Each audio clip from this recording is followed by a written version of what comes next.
Déjà, merci à vous d'être venus. Comme je vous ai dit, aujourd'hui, on va faire un petit point sur l'état de la mobilisation, sur la réforme des retraites. J'ai prévu de le faire sous trois angles. Un premier sous l'angle des manifestations, tout ce qui peut se passer en termes de nombre, etc. dans la rue. Ensuite, sur les grèves en cours, sur les appels à reconductibles. Et à la fin, sur ce qui se passe au niveau institutionnel, notamment sur le travail parlementaire, parce que ça a pas mal bougé ces derniers jours. Et le but de tout ça est évidemment une invitation à l'action. Ce n'est pas un cours magistral où on est là, on ingurgite des savoirs et puis on s'en va. Mais c'est aussi de voir qu'est-ce qu'on peut faire. Et après, on aura une discussion évidemment sur la réforme des retraites, sur ce qu'on peut faire ensemble, sur des choses qui m'ont échappé, parce que là, je ne vais pas non plus faire un cours magistral d'1h30. Donc on parle de tout ça et avec une liberté de ton totale. Hein, donc n'hésitez pas après, si vous avez des ajouts, même des contradictions ou des questions. Peut-être juste moi ce qui me semblait intéressant quand même là-dedans, sur cette réforme-là, on a déjà beaucoup parlé du fond. Là je vais être un peu plus sur la forme aujourd'hui. Notamment histoire que les gens comprennent un petit peu, et que tout le monde comprenne ici, la portée historique des mobilisations qui ont lieu en ce moment. Ce qui se joue, c'est pas des blagues, quoi. Vous avez, à titre de comparaison, je suis allé regarder un petit peu en mai 68, que vous avez probablement tous et toutes étudié ici. Mai 68, grande mobilisation, etc. Une des plus grosses journées de mai 68, c'est après ce qu'on appelle la nuit des barricades. C'est le 11 et le 12 mai, il me semble, où vous avez des étudiants qui dressent des barricades un peu partout dans Paris. Donc là, ça part un peu dans tous les sens. Vous avez 500 ou 600 personnes interpellées, je crois, au moins 300 personnes blessées. Bref, c'est une nuit qui est extrêmement dure d'un point de vue social. Et le lendemain, vous avez le 13 mai 68, une manifestation qu'on va considérer comme une manifestation historique en France, dans l'histoire du mouvement ouvrier français. Cette manifestation-là, c'est 1 million de personnes qui manifestent à Paris selon les syndicats. Retenez ce chiffre-là, 1 million de personnes à Paris. C'est une montée, je crois, nationale. Je ne sais plus s'il y a des mobilisations locales ou pas, il y en a sûrement quelques-unes. Mais c'est un chiffre à avoir dans la tête pour comprendre ce qui se joue aujourd'hui. Aujourd'hui, on est face à une mobilisation historique. Je vais vous donner un peu l'évolution. Alors, je prends les chiffres des syndicats, à dessein. Vous avez les chiffres du ministère de l'Intérieur, mais il faut savoir qu'en fait, ils suivent la même évolution et la même... quand ça monte du côté des syndicats et du ministère de l'Intérieur, et quand ça descend aussi du côté du ministère de l'Intérieur. Ce n'est pas les mêmes ordres de grandeur, mais c'est les mêmes évolutions. Avec évidemment la volonté de toujours diminuer le chiffre des manifestants pour le ministère de l'Intérieur. Pour que vous vous rendiez compte, le 19 janvier, c'est la première journée de mobilisation d'ampleur sur la réforme des retraites. Le 19 janvier, vous aviez 2 millions, un peu plus de 2 millions, selon les syndicats, de manifestants. 31 janvier, qui est peut-être la journée qui a été considérée dans le mois de janvier comme la plus forte, 2,8 millions de manifestants dans toute la France. On est déjà quasiment 3 fois au-dessus de ce qu'il a pu se passer sur un événement historique qui était certes localisé à Paris, mais en termes de nombre de manifestants. Vous avez dans ces journées-là plusieurs centaines de milliers de personnes qui sont à Paris.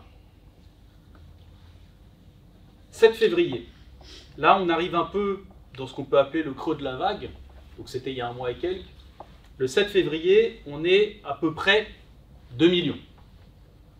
11 février, on remonte, 2,5 millions.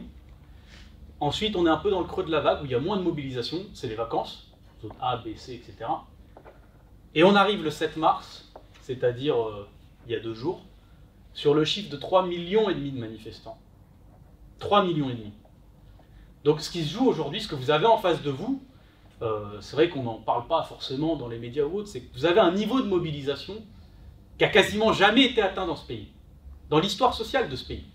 Alors évidemment, la population a augmenté, ça joue un petit peu dans les comparaisons à avoir en tête, mais en mai 68, c'était pas non plus il y a 150 ans. On était déjà plusieurs dizaines de millions d'habitants en France, etc. Donc vous êtes sur ce niveau de mobilisation-là. Je le dis parce que dans les médias, vous allez souvent voir la mobilisation est en hausse, la mobilisation est en baisse. La première manif, on vous avait dit, oui, il y avait un niveau de mobilisation historique. Mais pour comprendre à peu près à quoi ça joue, c'est que là, vous êtes sur des chiffres qu'on n'atteint jamais dans le pays. Jamais. Moi, j'ai déjà donné une raison à tout ça, c'est que le gouvernement s'est mis à dos le salariat français. J'ai déjà dit dans les autres moments où on se parlait, et le salariat français, c'est 27 millions de salariés. quand vous avez 90% de ces 27 millions de salariés qui sont contre la réforme, forcément, vous tombez sur un os, et cet os-là, forcément, se retrouve dans les niveaux de mobilisation dans la rue. Pour vous donner une idée de ce qui se passe dans le Nord, j'ai repris les chiffres d'une carte des Échos. C'était pas mal. Les Échos, c'est le journal patronal, comme ça on ne pourra pas dire que je triche. C'est le journal du capitalisme français. Pour vous donner un peu une idée, sur la dernière journée, donc le 7 février, les chiffres sont à peu près partout en hausse dans toutes les villes de France, enfin dans toutes les villes du Nord, sauf peut-être à Calais et à Maubeuge où il y a une petite diminution. Ça, je ne sais pas pourquoi, il faudrait voir à quoi ça joue. Mais donc, dans les deux villes où ça diminue un peu, à Calais, on est 6000, à Maubeuge, on est 2900. On ne parle pas de villes très grandes. Hein.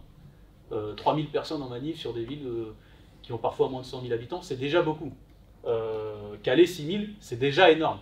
Mais par honnêteté, je le dis, voilà, il y a un petit niveau, petite baisse de la mobilisation. Par contre, sur le reste, on était 7000 à Valenciennes, 10 000 à Douai, 3000 à Cambrai, 5000 à Arras, 10 000 à Dunkerque, ça c'est beaucoup, et ça s'explique par le fait qu'il y ait des centres de production en fait, hein, pas loin à Dunkerque, et 9000 à Boulogne-sur-Mer, qui est aussi énorme. Et à Lille, je crois qu'on était 100 000, je ne l'ai pas noté, mais il me semble que c'est 100 000 qui a été annoncé par les syndicats. Donc là aussi dans le département, vous êtes sur une situation sociale qui est quasiment du jamais vu, avec une spécificité, une particularité, c'est que dans les villes de taille moyenne, comme on a tendance à le dire, vous avez une mobilisation depuis le début du mouvement qui est extrêmement intense.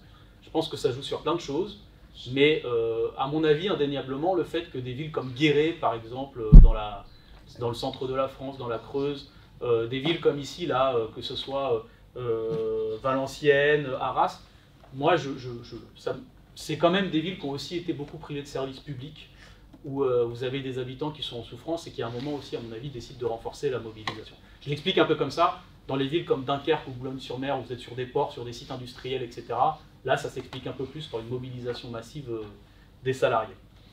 Ça, c'est ce qui se passe en manifestation. Le gouvernement est face à tout ça. C'est une vague historique. Hein. Il faut se le dire pour se donner aussi un peu de force, parce que des fois, on regarde de loin, on regarde les médias, on se dit c'est un peu laborieux, etc. Non. Ce qui se passe aujourd'hui est historique. Les prochaines mobilisations, si j'ai bien noté, vous en avez une ce samedi. Je ne sais pas comment ça va se passer, personnellement. Là, j'ai du mal à me projeter parce que les samedis, ce n'est pas des jours où les gens bossent, donc ça dépend beaucoup d'une mobilisation plus citoyenne, on va dire.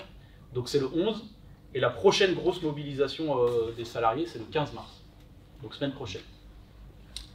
Ça, c'est les chiffres de mobilisation que le pays a quasiment jamais connus. Ensuite, sur les secteurs en lutte, vous avez, alors c'est toujours difficile de recoller les informations sur les secteurs les plus en lutte, les plus avancés, mais c'est important d'avoir une idée de ce qui se passe dans les secteurs en lutte, parce que ça nous aidera à savoir où est-ce qu'il faut aller, qu'est-ce qu'il faut mettre en avant. Moi par exemple, je vais sur des piquets de grève en tant que député, j'y vais pas forcément au hasard. Des fois j'y vais parce qu'ils sont pas loin de la circonscription, comme ce que j'ai fait à Ilévia, c'est-à-dire je suis allé au dépôt de Villeneuve-d'Ascq, c'est ceux qui conduisent les bus, mais c'est aussi parce que parfois vous avez l'impression, le sentiment ou le constat que vous avez une lutte qui est en avant des autres, quoi, et que c'est celle-là qu'il faut aider parce que vous savez qu'elle tire un peu tout le monde vers l'avant. Dans les secteurs qui sont les plus mobilisés, il n'y a pas énormément de surprises, mais il y a des trucs à noter. Évidemment, le secteur des transports est quand même pas mal mobilisé. Vous l'avez vu sur les dépôts de bus, notamment dans la métropole européenne de Lille. Globalement, les chiffres de ce 8 mars, c'est un TER sur 3 qui circule, un intercité sur 5.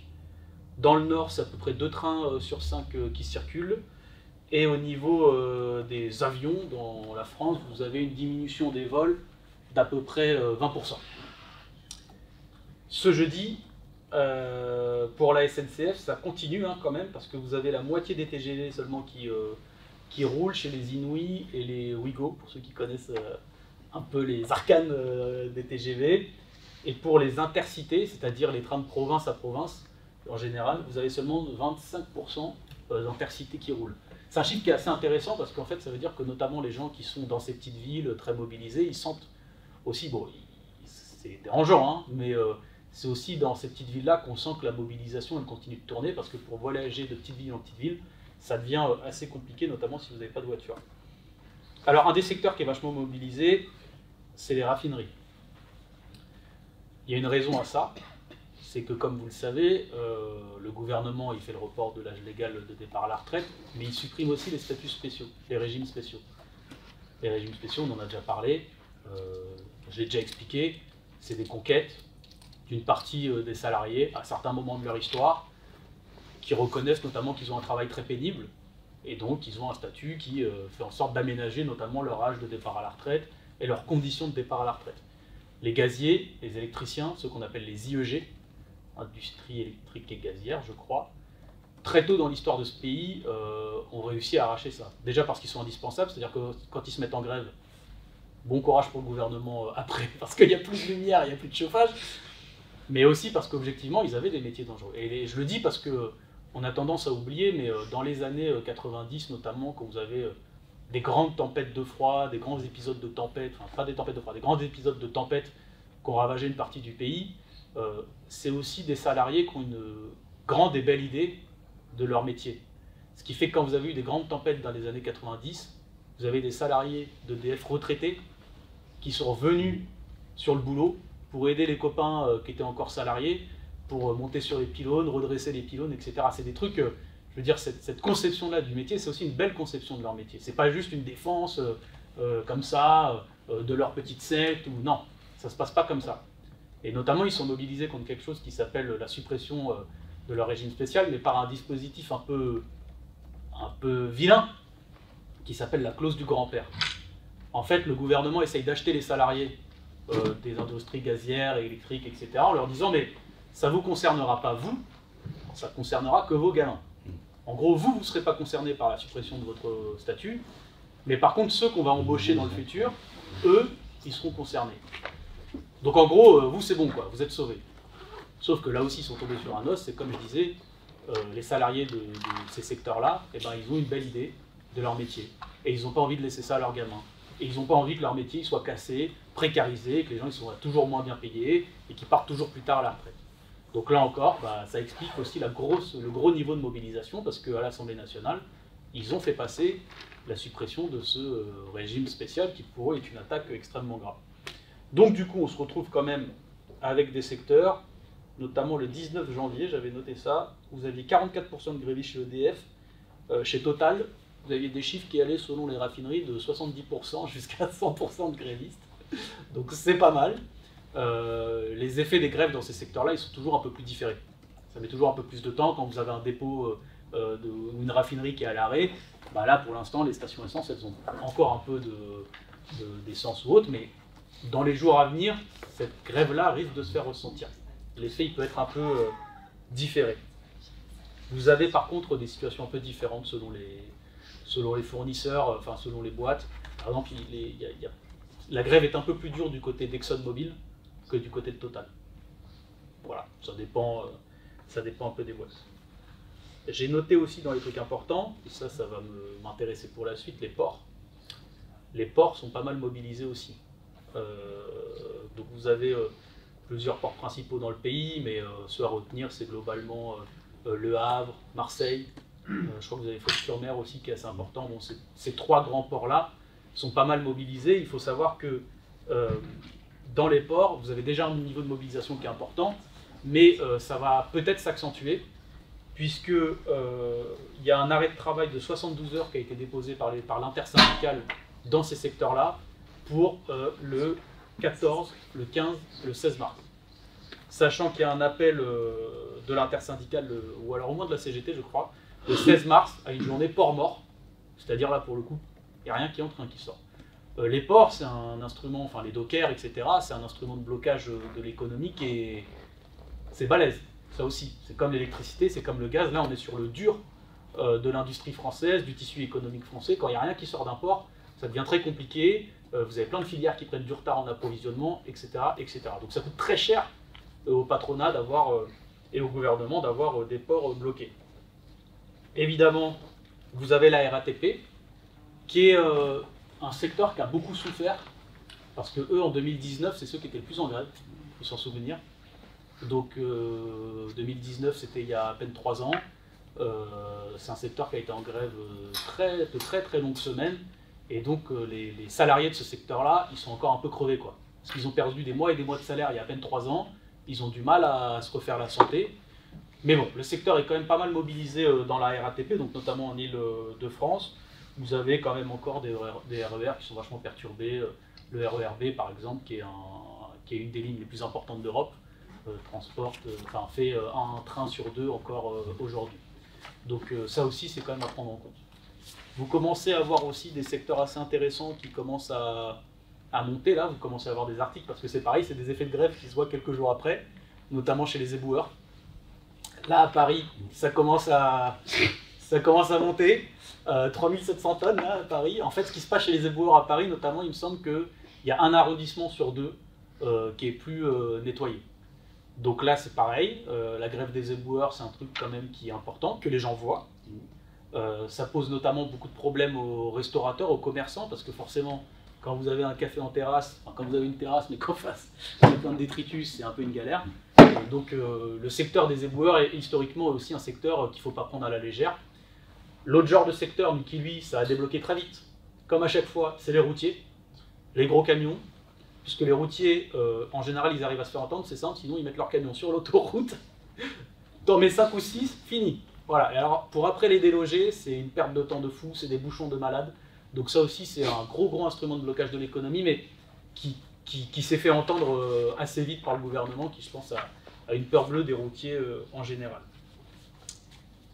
Toujours dans le secteur de tout ce qui est ordures, vous avez notamment à Paris, à Paris et ailleurs, mais les incinérateurs, donc ce qui permet de brûler les déchets, etc., pour libérer de la place. Vous en avez quand même 3 sur 4 qui sont à l'arrêt aujourd'hui. Tout ça pour vous dire qu'encore une fois, le niveau de grève, de mobilisation dans la rue, mais aussi le niveau de grève, c'est aussi un niveau qui est historique. Voilà. Et pour l'instant, ça ne s'arrête pas. Je ne sais pas dire aujourd'hui exactement si ça va s'intensifier, si ça va diminuer, parce que c'est pas facile de faire grève, parce que le porte-monnaie, ça touche aussi les salariés, que c'est pas une partie de plaisir. Mais ça aussi pour vous rendre compte à quel point le pays il est secoué par ça, et on ne vous en parlera pas forcément de cette manière globale-là à la télé. À la télé, on va vous dire, bah tiens, un jour on va parler des éboueurs, oui à Paris c'est la galère, puis un autre la RATP, puis un autre la SNCF, mais jamais on va vous faire cette lecture globale-là. Je finis en parlant quand même de la fonction publique. Alors la fonction publique, ça dépend un peu, parce que le 19 janvier dernier, donc sur les premiers jours de grève, dans la fonction d'État, par exemple, vous aviez environ 28% de grévistes.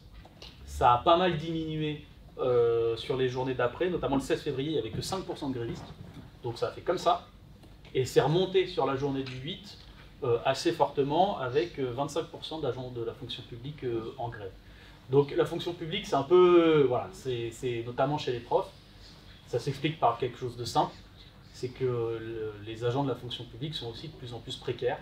Il y a beaucoup de contractuels, qui ont beaucoup moins de sécurité de l'emploi, qui ont beaucoup moins de possibilités de faire grève, et donc c'est des secteurs qui là sont bien mobilisés, mais moi je ne sais pas, par exemple, sur la semaine prochaine, quels vont être les taux de grève. Vous allez le voir assez vite, si vous avez des gamins, bah, vous allez voir si votre école elle commence à dire que ça va être fermé ou pas, ça c'est une réponse que vous allez avoir assez vite.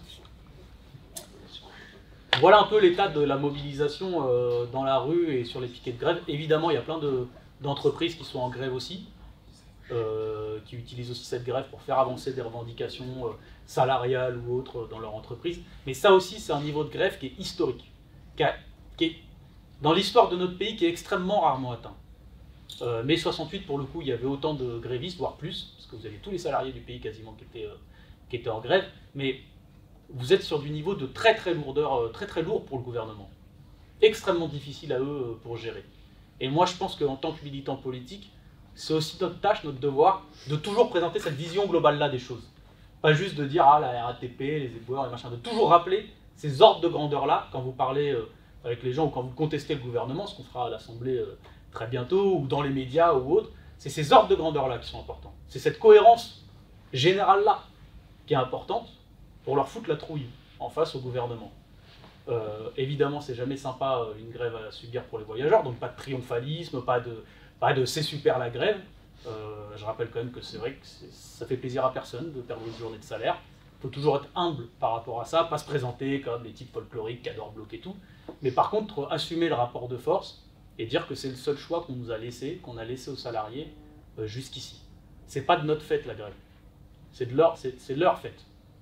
Il y a tous les syndicats du pays qui sont quand même réunis contre eux, y compris des syndicats qui ne sont pas les plus combatifs, qui ne sont pas les plus adeptes de la méthode de la grève, qui préfèrent, c'est leur avis, hein, moi en tant que militant politique, c'est pas à moi de me prononcer là-dessus, mais qui préfèrent la concertation, le dialogue, l'échange social. C'est le gouvernement qui a rompu avec tout ça. Donc c'est eux qui sont responsables, donc c'est eux qui doivent gérer le bordel dans le pays.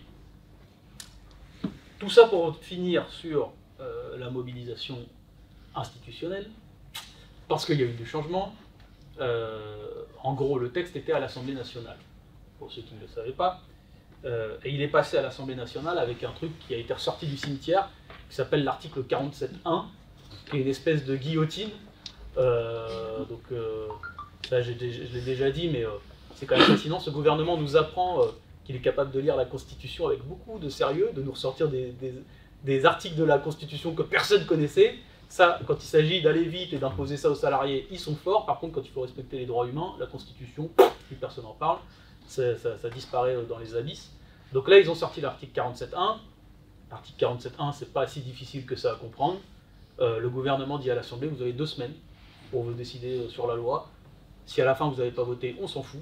On passe la loi au Sénat, et ensuite c'est les sénateurs qui décideront de l'avenir de la loi. Le parcours classique de la loi, c'est ça va à l'Assemblée, 2 semaines. Ensuite ça va au Sénat. Vous allez voir qu'il y a eu des changements, parce que même au Sénat, ils sont capables de foutre la merde. Et ensuite ça revient à l'Assemblée, après une commission mixte paritaire, qui est conclusive ou pas. Ça, c'est des détails un peu parlementaires. Mais, et le vote sera a priori le 16 mars, pour un vote final sur la loi. Donc il reste encore un peu de temps, mais pas tant que ça. Sachant que le grand numéro qu'ils nous ont joué, c'est de dire à l'Assemblée nationale, ils font n'importe quoi, ils bloquent, ils font de l'obstruction, ils sont pas sages, ils n'ont pas de cravate, en plus ils puent des pieds. Alors, ils nous ont sorti la totale, hein, vous mettez tout, la pizza elle est complète, avec tous les ingrédients. Donc ça, c'est ce qu'ils nous ont sorti à l'Assemblée nationale, en pariant sur le fait qu'au Sénat, ils allaient pouvoir dire que les sénateurs, eux, Gérard Larcher, c'est la droite. C'est vrai qu'on n'a pas de majorité, enfin on n'est pas beaucoup, la gauche au Sénat, il y a encore un peu de socialistes et de communistes, et de verts, mais par exemple, les filles, il n'y est pas. Que la droite, ils allaient être tout propres sur eux. Pour vous donner un ordre d'idée, il y avait 20 000 amendements qui étaient déposés sur le projet de loi à l'Assemblée nationale. Ils nous ont dit obstruction, blabla. Ils ont dit, par contre, les sénateurs, c'est bien, ils n'en ont déposé que 5 000. 5 000 amendements. Qu'est-ce qui se passe au Sénat? Il s'avère que les sénateurs ne sont pas si sages que ça, parce que eux, ils avaient que, laissez-moi regarder, je crois qu'ils avaient que 15 jours, eux. Ouais, c'est ça, 15 jours. Nous, 20 jours à l'Assemblée, eux, 15 jours au Sénat. Ils sont encore moins chanceux. Ils ont bossé le week-end aussi. Ils ont bossé ce week-end. Nous, on a demandé à ouvrir le week-end. Hein. On a dit, puisqu'on n'a que 20 jours, on va ouvrir le week-end. Comme ça, au moins, on regarde. Non, ils n'ont pas voulu. Parce que moi, j'avais des députés à côté de moi qui disaient, on doit aller au ski. Hein. Non, mais qui parlaient entre eux. Hein. Non, mais vraiment. Qui rigolaient en disant, mais on va quand même pas rater nos vacances de ski, quoi. Il faut aller à Courchevel et tout. Alors forcément, ils n'aimaient pas quand on le disait au micro, mais ils se marraient bien entre eux quand ils le disaient. C'est pour vous dire le niveau de préoccupation de ces gens. Sauf qu'au Sénat, ça ne se passe pas comme prévu, parce que les gens défendent leurs amendements, ils défendent leurs idées, bon, mais à un rythme qui n'est pas d'obstruction, ils ne sont pas méchants, ils ne puent pas des pieds comme nous. Sauf que le gouvernement, ce midi, le ministre du Travail, a quand même décidé d'essayer de les contraindre un peu plus, en sortant cette fois-ci l'article 44.3, oui, 44.3, qui est le vote bloqué. Le vote bloqué, c'est ce qui vous permet, en gros, de dire à partir de maintenant, on va faire un seul vote sur tout ou partie du texte, et le gouvernement, il prend les amendements qu'il veut, c'est comme d'avant, de toute façon ils font ce qu'ils veulent, c'est l'épicerie chez eux, ils prennent ce qu'ils veulent sur les amendements qu'ils retiennent, et ceux qu'ils n'aiment pas, les amendements qu'ils n'aiment pas, ça dégage, c'est pas grave, après tout la démocratie, c'est qu'une façade, c'est pas très important. Donc là, le problème, c'est que les sénateurs, ils commencent à se rebiffer, quoi. Ils sont pas contents. Et ça repart avec les mêmes engueulades qu'il y a eu à l'Assemblée nationale, pour une raison simple. C'est que ce soit les sénateurs ou les députés, à part quand on est les Playmobil de la majorité, on a envie de bien faire son taf. Voilà, on a envie de bien faire son travail. Donc quand on défend des amendements, c'est pas des blagues. Moi, quand je défends un amendement à l'Assemblée nationale sur les régimes spéciaux, bah ouais, j'ai envie de passer du temps pour parler du régime spécial de la RATP, pour expliquer pourquoi il est important, de celui des gaziers pour expliquer pourquoi il est important, de celui tout ce que vous voulez pour expliquer pourquoi il est important. Et oui, à chaque fois, ça fait 2 minutes de temps de parole. Et j'ai mes autres collègues qui veulent en remettre une couche, parce qu'en plus, nous, on est plutôt indisciplinés, et les autres collègues aussi veulent en mettre une couche et en parler à la société, parce qu'à l'Assemblée nationale, on n'est pas dans un ministère, à l'Assemblée nationale, les gens, ils regardent. Voilà, dans un ministère, on peut faire cette petite réunion secrète, on peut s'arranger entre potes, tout va bien. À l'Assemblée nationale, tout est filmé. Donc oui, c'est aussi un instrument qu'on utilise pour parler à tout le monde, et pour expliquer, bah oui, c'est vrai, les régimes spéciaux, ils n'ont peut-être pas la cote dans les gens, mais que nous, on n'est pas pour attiser les divisions entre les gens, mais plutôt pour leur dire, eux, ils ont réussi à arracher ça, ça serait bien que vous aussi, dans le privé ou dans le secteur qui n'a pas de régime spécial, vous arriviez à augmenter et à améliorer vos conditions de travail et de départ à la retraite. Voilà, parce qu'on ne joue pas sur la jalousie, mais plutôt sur le fait d'augmenter les conditions de vie de tout le monde. Donc, bah voilà, au Sénat, c'est en train de tourner un peu vinaigre leur histoire, sachant qu'ils avaient déjà utilisé quelque chose, alors là, c'est la droite, le président de droite, qui a déjà utilisé quand même, qui a essayé de raccourcir les débats en utilisant l'article 38 de son règlement intérieur. Et l'article 38 du règlement intérieur, en gros, c'est... faire tomber les sous-amendements. Non, c'est pas faire tomber les sous-amendements. En fait, c'est que tu limites... L'article 38, c'est que tu limites à 2 prises de parole sur chaque amendement. Voilà. Nous, ils nous le font régulièrement. On aurait pu penser qu'avec 20 000 amendements, effectivement, on peut se dire, allez, 2, c'est vrai que même nous, on avait dit... pourquoi pas, même une défense, ça peut suffire. Mais là, eux, ils en ont que 5000 dans des amendements. Donc en fait, ça, c'est un truc pour casser aussi le rythme du débat, quand vous avez envie de prendre du temps sur un sujet. Il faut savoir que sur les 5000 amendements, je ne pense pas que les sénateurs, ils faisaient 15 interventions par amendement. Et par contre, il y a un sujet, peut-être par exemple sur les gaziers, où il y en a 4 ou 5 qui veulent intervenir. Voilà. Bah, du coup, ils veulent intervenir, et c'est pareil, ils ont envie de faire leur taf, quoi. Ils sont élus, ils sont porte-parole, des gens qui les ont élus sur un mandat, sur un truc, donc ils veulent le défendre. Donc voilà, ça tourne mal aussi au Sénat, et ça prouve une chose, c'est qu'en vérité, derrière les accusations qu'on nous fait, il n'y a jamais de régression sociale sans une régression démocratique. Ce que cherche à faire le gouvernement, c'est de passer le plus vite possible, le plus en force, parce que chaque temps de parole qui est donné à l'opposition, c'est un temps où ils ont mal, ils souffrent. Moi je l'ai vu sur les débats, ils ont mal. Avec Dussopt, qui était en train de dire personne n'a craqué, il avait explosé. Je veux dire, moi je l'ai vu physiquement, il a failli exploser, je me suis inquiété pour lui, quoi.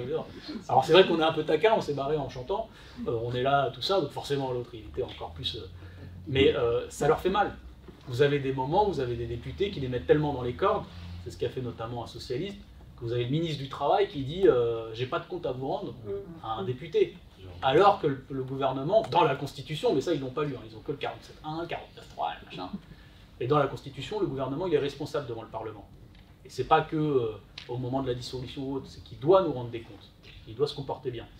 Je le dis aussi parce que moi je veux bien qu'on fasse des trucs sur les copains qui font en manif des tweets avec des pieds sur un ballon. Vous avez quand même hier ou avant-hier un ministre de la Justice qui fait 2 bras d'honneur à un LR, 3 bras d'honneur, mais lui dit 2, hein, qui fait 2 bras ou 3 bras d'honneur de suite à un député des LR. Alors là, par contre, il n'y a aucune sanction. Moi, je dis juste qu'on s'est fait sanctionner pour moins que ça. Mais ça, ils sont capables de faire ça. Vous avez Marlène Schiappa, je crois que c'est hier, en plein plateau, qui dit « Ah merde !» et tout. Personne n'a craqué chez elle, hein, évidemment. De toute façon, ils craquent jamais, hein, ils sont parfaits. Donc elle dit oui, merde, là, ça part en n'importe quoi. demande aux journalistes qui coupent. Oui, bah, bien sûr. Après, elle leur donne de demander ce que le journaliste doit faire ou pas. Bah, c'est-à-dire qu'ils ont tellement l'habitude de contrôler l'information que ça leur fait mal quand ils peuvent pas. Sauf que là, ils sont pareils, ils sont tombés sur Karim Rissouli, qui leur explique que non, ça va pas être coupé. Donc là, ça la fait redescendre un peu parce que se dit oups, le vernis a craqué. Enfin, c'est ça le niveau de ces gens, quoi. Je veux dire, on se prend des leçons en respectabilité, moi je veux bien. Moi je pense qu'il faut être respectable, que voilà. Mais c'est dans les deux sens, hein, les copains. Hein. Voilà. Donc on va leur rappeler ça aussi. Moi, ça me donne quelques billes pour les débats à venir, comme ça. Mais si vous pensez que c'est fini, c'est pas vrai, c'est pas fini, parce qu'ils songent quand même à utiliser le 49.3 sur le retour à l'Assemblée. 49.3, c'est pareil, c'est le gouvernement qui engage sa responsabilité sur un texte. En gros, il reprend le texte, il dit « je fais ce que je veux ». Bon, c'est toujours la même chose, vous commencez à être habitué, je fais ce que je veux. Je fais ce que je veux, votre avis, je m'en fous, je prends les amendements qui me plaisent, ceux qui ne me plaisent pas, à la poubelle, et puis si vous n'êtes pas content, faites-moi tomber. Donc nous on dit d'accord, hein, on veut vous faire tomber. On a un petit problème là-dedans, c'est la droite, les Républicains, parce qu'aujourd'hui la configuration de l'Assemblée, c'est que si vous voulez faire tomber le gouvernement, il faut que la NUPES, le Rassemblement National et LR votent la même motion de censure. Et aujourd'hui, LR, ils sont pas sereins. Il faut une partie des LR, non? Alors, ça dépend. Ça peut être qu'une partie des LR si l'autre s'abstient, mais s'il y a une partie qui vote pour, une qui vote contre, c'est un peu compliqué, par exemple, si c'est 50-50. Après, les bras d'honneur, ils peuvent aider. Et les bras d'honneur, non, mais chez LR, ils sont pas à ça près. Hein. Ils sont républicains, ils sont. Mais c'est bien, ça leur met la pression. Parce que pour le coup, les gens vont quand même avoir du mal à accepter ça. Je vous dis ça parce qu'il y a des députés LR qui sont quand même un peu sur la brèche. Il y en a quelques-uns, parce que c'est pas le Sénat, hein. LR à l'Assemblée, il y en a quelques-uns qui sont aussi, on n'est pas sûr qu'ils votent la réforme, pour une raison parfois idéologique, puis parfois un truc tout bête, c'est qu'il y en a qui ont été élus contre l'extrême droite avec les voix de la gauche. Autant de vous dire que s'ils votent la réforme des retraites, prochaine élection, parce qu'il ne faut pas oublier que sur un mouvement de masse comme celui-là, avec autant de millions de gens dans les rues, c'est pas vrai que les gens ne vont pas se venger dans les urnes. Alors ils le font de manière différente, ça on ne sait pas comment ça va se passer. Peut-être qu'ils vont s'abstenir et ils vont plus y aller en disant c'est foutu, de toute façon c'est tous des menteurs, des salauds, etc. Ça arrive. Ils peuvent aussi se dire je vais tous les éliminer, hein, en votant pour la gauche ou en votant pour d'autres. Ça peut être un réflexe. Ça on ne sait pas. Je vous le dis parce qu'on a des défaites politiques, par exemple en 2010, c'est une défaite, mais qui explique aussi en partie, vu le niveau de mobilisation, qui explique en partie pourquoi la gauche elle remplace la droite en 2012 avec François Hollande. C'était pas le plus radical du groupe, hein, ça va dire aussi. Mais bon, il y a une forme de vengeance politique parfois dans les urnes, ça arrive. Ça, c'est l'état de la mobilisation. Quand je disais, certains d'entre vous et certaines d'entre vous étaient là en janvier, quand je disais accrochez-vous, ça va être une des plus grosses, un des plus gros moments sociaux de l'histoire de notre pays, c'était pas des lol, quoi. C'était pas des blagues, c'est exactement la période dans laquelle on est. Maintenant, la question, ça va être comment nous, organisations politiques, on aide au mieux les syndicats. Les syndicats se voient, ils échangent, on a échangé aussi un peu avec eux. Ça se tâtonne encore un peu. Moi, je n'ai pas de solution miracle. Je pense que c'est avant tout aux syndicats de décider du mode d'action. Il y a des trucs qui peuvent être intéressants. Peut-être qu'un jour, ils vont réfléchir à une montée sur Paris. J'en sais rien, par exemple. Peut-être que ça peut être le moment de faire une énorme démonstration de masse. Peut-être pas. C'est à eux de jauger cette situation-là. Quoi qu'il en soit, il y a une manif samedi. Donc forcément, notre responsabilité, c'est d'y appeler et d'expliquer qu'il faut être massivement dans la rue. Et puis vous allez avoir le 15 aussi, qui sera le prochain moment de grève, je l'espère, le plus massif possible. Voilà. Après le 15, la loi sera passée à l'Assemblée, donc elle sera adoptée ou pas adoptée, ça je ne peux pas le dire. Ce qui est sûr, c'est qu'il y aura un vote final. Il y aura un vote final. Donc il y aura un moment où les LR, là, ils devront se dévoiler. Moi, je ne sais pas dire, honnêtement, sur le vote final, si on gagne ou pas. Et sur le 49.3, c'est encore une autre question, parce que si les débats ils traînent, ils peuvent utiliser le 49.3, ou si les débats ils n'en veulent pas, tout simplement. 49.3, le débat est plus de savoir si vous êtes pour ou contre la réforme des retraites, mais si vous êtes pour ou contre ce passage en force, et donc vous voulez dissoudre le gouvernement en réaction. Il n'y a pas de certitude en politique sur le comportement de LR. Je pense que les autres sauront à peu près quoi faire, mais sur LR, c'est encore un peu difficile à dire. C'est pour ça qu'il faut aussi mettre un peu la pression dans les circonscriptions où c'est député. Dans le Nord, il y en a. Hein. Donc, bon, dans le Nord, ceci dit, ils sont justement, c'est ceux qui sont un peu les plus contre cette réforme-là. Mais voilà, vous êtes en plein dans l'histoire du pays. Vous êtes en plein dans l'histoire sociale du pays. Si vous pouvez, passer sur les piquets de grève. On lancera... moi, je lancerai, je dirai où je vais sur les jours à venir. Alors, je vais retourner à l'Assemblée lundi, quand même. Parce que là, cette semaine, j'y étais pas été, du coup, à cause de la mobilisation, de la grève, et que c'était un peu compliqué de prendre le train. C'était plaisir, mais c'était un peu compliqué. Mais il y aura sûrement des moments de mobilisation. Je vous en donne un, c'est le 15, à 10h, où vous avez les salariés de... Laissez-moi regarder. André, Ouais. l'usine de Terre. Ah, je le vois pas, l'agenda. Il a été mis à vendredi. À vendredi? Oui. Ah oui, parce que moi, je passerai voir peut-être vendredi. Oui, en commission. Donc vous avez une usine terreuse, donc c'est à Escaudœuvre, il me semble, qui est en mobilisation, et forcément ça a un lien aussi avec la réforme des retraites, etc. Tout ce qui est bon pour la mobilisation, il faut y aller. Vous avez des centres peut-être près de chez vous, vous avez des dépôts de bus, voilà. Faut savoir que quand vous êtes un salarié et que vous êtes levé à 4h ou à 5h du mat pour bloquer votre dépôt et que vous n'êtes pas beaucoup, le simple fait d'avoir 5-6 personnes d'une organisation politique, je vous assure, ça change des choses pour eux. Déjà, vous êtes un peu plus. En plus, des fois, les gens ils sont sympas, ils vous apportent à manger ou à boire. Café, hein, pas commence pas la vodka à 4 heures quand même. Mais café croissant, c'est toujours aussi un plus. Alors, 4 heures, j'abuse un peu, c'est plus tôt, mais il y a des moments à 6-7 heures, quoi, c'est cool de passer. S'il y a des gens pas loin de chez vous, renseignez-vous. Vous avez parfois des secteurs comme ça. Je le dis aussi aux gens qui regardent la vidéo, passez aider les grévistes, passez les soutenir. C'est un peu de chaleur humaine, c'est un peu de soutien. Parce que quand on lutte, des fois on a des moments de doute aussi. Voilà, on perd une journée de paye, on se dit ah on n'est pas beaucoup aujourd'hui, à quoi ça sert? Bah, quand vous voyez des gens débarquer sur votre piquet de grève, je peux vous dire ça change beaucoup de choses. Et en termes de combativité, c'est vachement important. Et nous, c'est ce qu'on peut leur apporter quand on est étudiant, élu, citoyen, etc. À moins que vous décidiez de vous-même faire un piquet de grève sur votre boîte, hein, ce qui n'est pas interdit. Et si vous avez besoin d'aide, il ne faut pas hésiter. Mais voilà comment on renforce un peu la solidarité. Et honnêtement, je pense que politiquement, c'est comme ça qu'on montre aux gens qu'on est utile. Voilà. Les copains et les copines, ils sont au front, là, dans les syndicats, dans les organisations, et il faut les aider. Voilà un peu le chemin qu'on prend. Je ne connais pas la fin, mais je sais que là, on est sur quelque chose de très puissant. Voilà. Ça nous rappelle juste une chose, hein, il y a des moments où on pense que nos idées... c'est dur de mener le combat social, c'est dur de défendre la fraternité, un traitement un peu digne des gens, de se battre pour notre aide. Des fois, hein, on a l'impression de traverser un peu le désert quand on milite.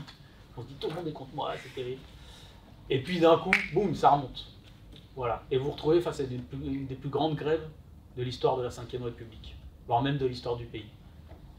Parce que nos idées se comportent tous ensemble, nos grands courants, nos grandes idées politiques, sont hyper puissantes. Voilà, c'est quelque chose à jamais oublier. Nos idées sont hyper puissantes.